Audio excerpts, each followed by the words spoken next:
Okay everyone, I wanted to make this video to spread awareness and tell my story about my experience with my daughter and her condition and everything.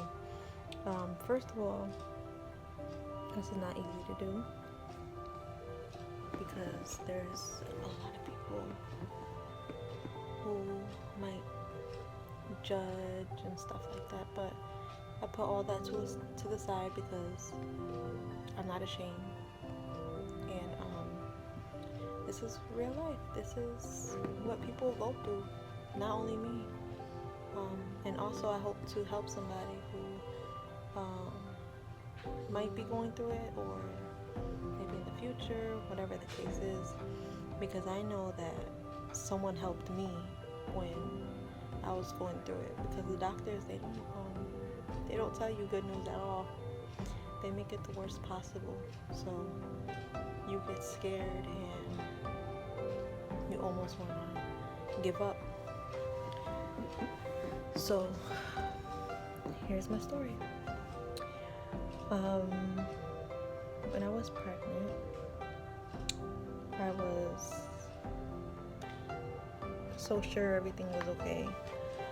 I would go to my doctor visits and they would always be rushing me, like out the room, and even during my sonogram, I could never see her face, and I'm like, let me see her face. Like, how come I can't get a good sonogram picture? And he would always say, oh, it's too difficult and stuff like that, and I'm like, what? Then they decided they wanted to send me to a high-risk doctor because they thought my placenta was in the wrong spot, and they seen like some black spots in her kidneys. So I'm like, oh, it has to be nothing, it's not that serious. Then I go there, they show me pictures of her face, and I'm like, oh, I could finally see her face.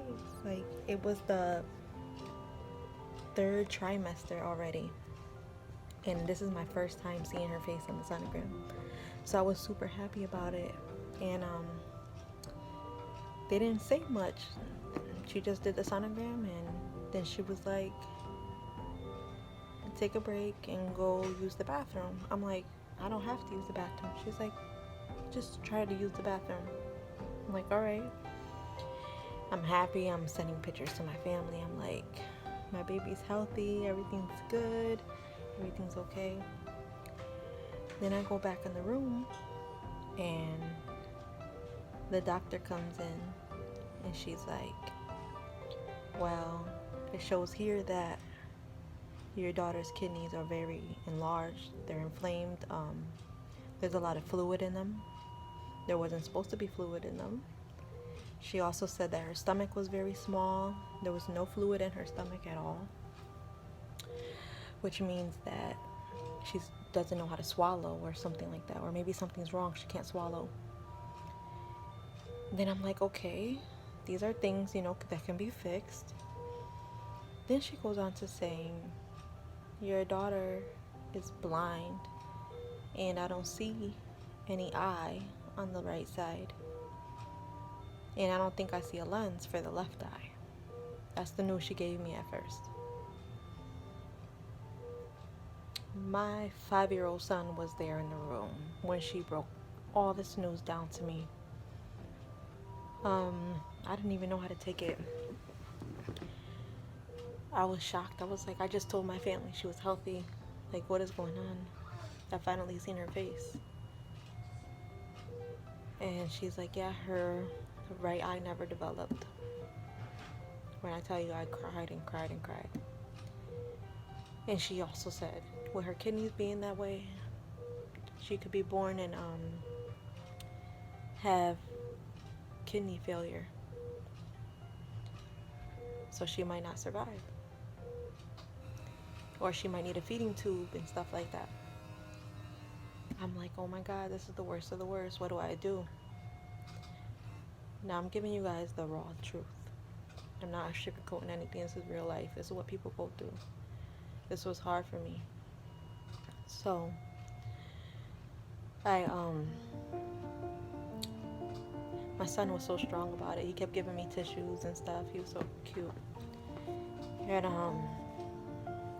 was just like, what do I do? And she was like, well,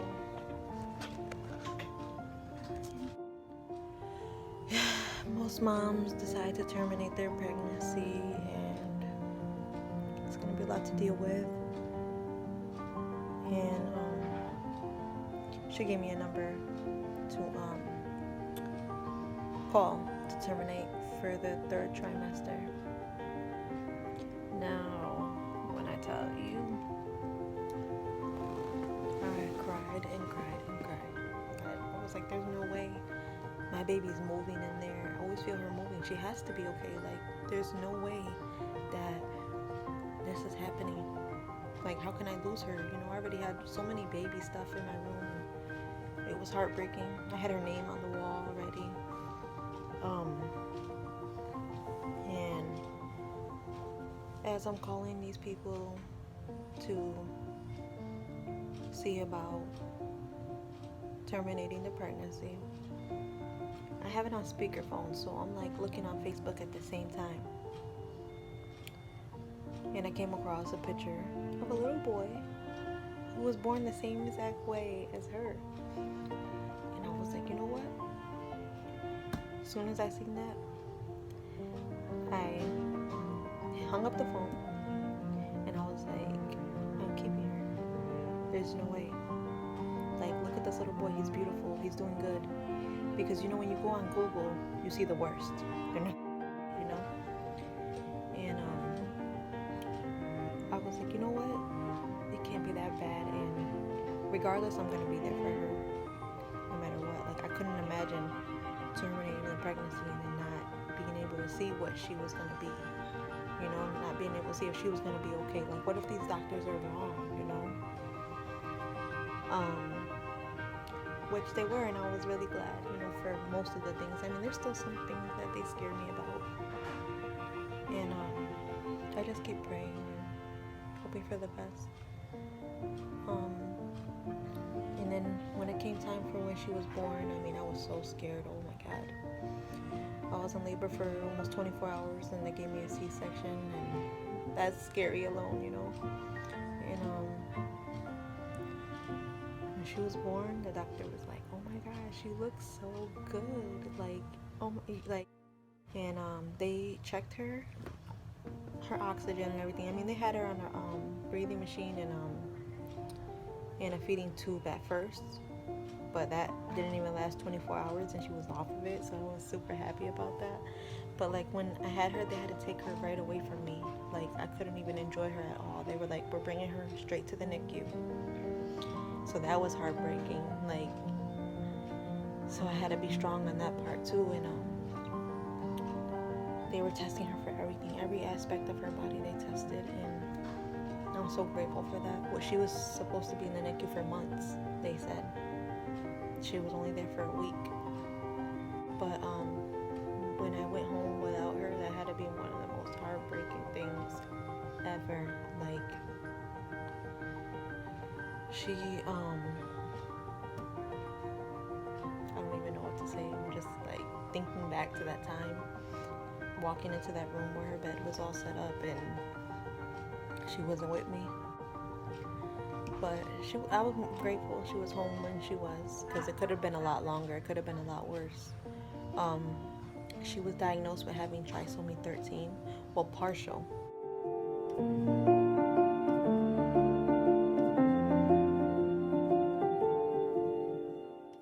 Because babies who have trisomy 13, they don't usually survive, they say. They say they don't even survive the first month of life.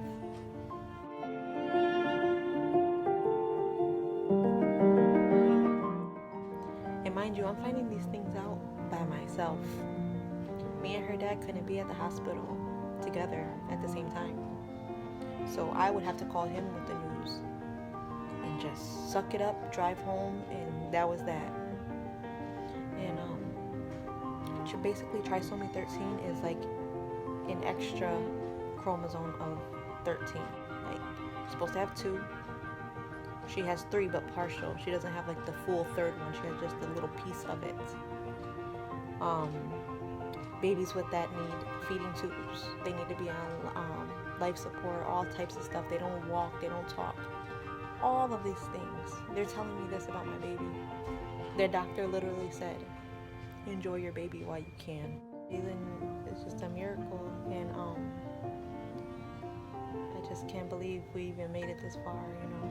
Like, I'm very, very, very grateful for everything. Like, I thank God all the time. I'm like, thank you, thank you, thank you. Like, my baby is alive.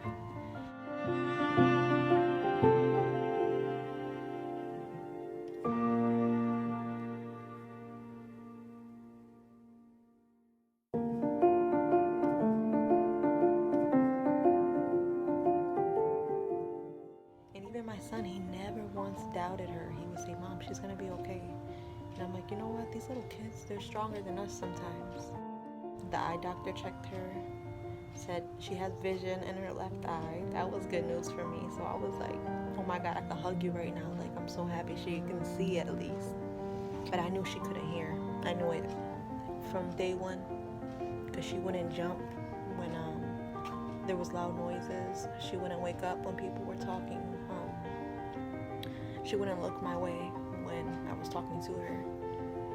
I just knew it. And I cried and cried and cried before they even told me she had hearing loss. And soon enough, you know, they checked her and they were like, yeah, it's not looking too good. I'm like, you know, I'm just gonna take it as it is. It's okay. At least it's not life-threatening, you know. And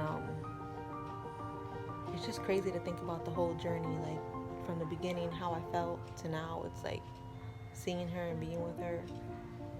Even her eye, they were like, you know, the one that was closed, they were like, oh, she might need cosmetic surgery to put an eye there. Turns out she didn't. Like, her eye just opened and they were able to fit something in there to stretch out that area. What she has in her eye is a conformer, and it stretches out the area so you can fit a prosthetic eye, which is a fake eye. They think she has some type of muscle in there, so her eye will be able to move with the other one. Now, mind you, people might have questions about, like, well, how did this happen to your baby? Like, what did you do? You know, people, you wouldn't believe how many questions, like, stupid questions people ask. Well, not really stupid, because they're not educated on it, so it's like, I mean, they want to know. But sometimes it's a sensitive subject. So people would ask me, how did this happen? Did you not take your prenatals? Was it something you did or the dad did, or whatever the case is? I don't know. I can't really think about the questions they ask me right now, but there's nothing anyone did. And I want moms to know out there too, there's nothing you did. You can take all your prenatals. You can do what you gotta do. You can drink water throughout your whole pregnancy. And something like this will always happen. They say like 1 in every 50-something thousand babies get this. So like, it's very rare. Like, I don't know. And it just happens. It's like it could be something in your eggs, or the way the sperm and the egg got attached to each other just didn't mix well. I don't know. But it's not something that was caused by what you did wrong. It's something that was already going to happen from the moment the sperm reached the egg. Okay? So, and it's genetics. It's not, I don't know how to explain it. It's like, 'cause I'm not a doctor. I mean, I don't want to explain it wrong and sound crazy. But they say this is not something that was hereditary. It's just something that happened. I just want to clear that up. That it's not your fault. It's not anyone's fault. It just happens. And we're here at the hospital right now too. It's an ongoing thing. We're always in and out of doctor's office and stuff, like to check up on her. And right now she has like a problem with her kidneys, where one kidney is larger than the other, and also she has reflux in her bladder, so like the urine from her bladder goes up to the kidneys. That's not supposed to happen. So she's more prone to urinary tract infections and stuff. which that's what's happening right now. And they tested her for coronavirus, so it's like so nerve-wracking and like stressful sometimes, but just gotta do what you gotta do. I always want to make her feel loved and happy. Like, I don't even want to let her see me sad about anything, because it's like, why? She's doing fine, you know? So there's no time to even be weak in a situation like this. You just gotta love on her and be happy that she's here, you know? And Facebook, that mom's literally going through the same thing as me. And there's a whole world out there. Like, people don't realize it, but it's more normal than they think. Like, there's a lot of people going through this. A lot of people. And their kids are happy. They're happy. It's like, you just gotta spread the love to them. You can't let them see, oh, you know, I'm sad about your condition, because that would be horrible. It's like, she's normal, she's fine. Like, it's okay. If anybody has questions, please feel free to ask. Like, no question is a stupid question to me, especially if you're going through this. Like, I'm not a doctor, of course, but I can give you advice and hopefully make you feel better or make the right decision to hopefully keep your baby if you're feeling the way I felt. And I mean, I know everyone's situation is not like mine. We got really blessed with her, but you can hope for the best. And I mean, regardless of how she came out, I knew I was gonna love her no matter what, and just take everything how it was, because I couldn't live with myself not knowing how she was gonna be. Now, if some people might decide to terminate the pregnancy because you're scared, or maybe situations are worse than mine, but I would never judge, you know, because I was in that boat, and it's scary, like really scary. It's a mother's worst nightmare, seriously, mother's worst nightmare. If you're a mom, you know how much you love your kid, because we're all human. This can happen to anybody. And I definitely see life a lot different now. Also, another thing I've learned too, that I used to be that person that would look away when I would see someone with also another thing I've learned too, that I used to be that person that would look away when I would see someone with a disability or something, because you know, people always teach you that when you're younger. Oh, don't stare too hard, or this and that and that. No, educate your kids, teach them to smile and say hello to children like that. Believe me. And now I don't look away. Now I treat people the same no matter what. And it's important to know that, seriously, because even with my daughter, it's like I'm so used to her, and I'll bring her places or even to appointments, and people who've never seen someone without an eye, you know, they're like, oh my God, what happened to her? And I'm like, oh, you know, like, it slips my mind, I forget, so I have to update the doctors, like, oh, she was born without it, that's a conformer in her eye, you know, I have to explain the whole thing. And you forget sometimes, like, you don't really think of it like that, like, oh my, you know, you don't treat your child any different when you bring them out in public. So it's like, don't treat other people any different.